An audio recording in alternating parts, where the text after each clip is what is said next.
Salamlar. İstəyirəm günə necə başlayıram, onun haqqında qısa bir video çəkəm sizə. Birinci bu cükkülü məni salamlayır, bu cükkülü. Uyu, olub bir dənə od alov. Uf, bunu yiyərəm mən, bunu mən yiyərəm. İndi buna yemək verəcəyik. Hə. Bax, görürsünüz necə yamandı bu.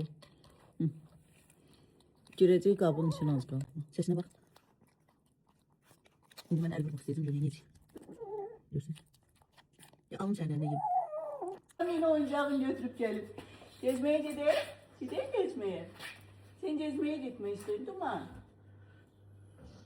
Aferin babama. Ağzını açın koy yere. On koy yere.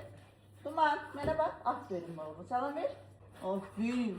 Benim balama aferin. Benim balama aferin.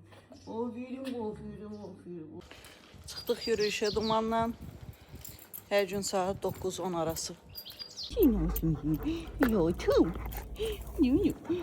Bolum arada sevelenme istiyor yürüyüş arasında da olsa. Muşuk bolum. Şekerdi de. Ki artık ölü tüyler çıksın. Düşeydi dar ama hoşun geliyor. Artık tüyler çıktıkça lezzet edilir. Dumani. Buranda da yok. Aha.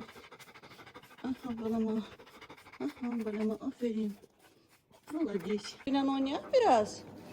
Tarafını koyak şkafına. Gel biraz suyla oynayak gel. Duman al. Gel.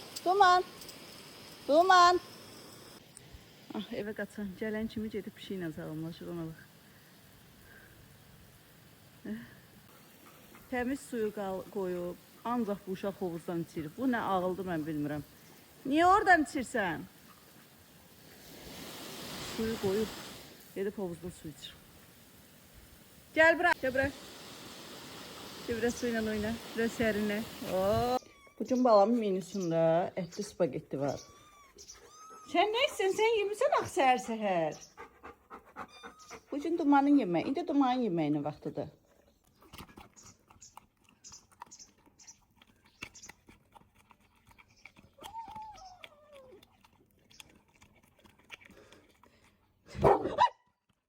Duman yüreğim çıktı. Oo, necə qorxdum. Duman vəhşisən sen.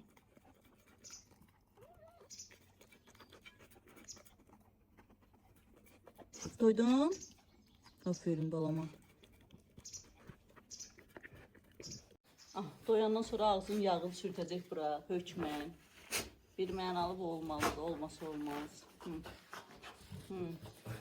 Malades. Dişlətdin, aferin sənə. Yarıtdın. Aferin.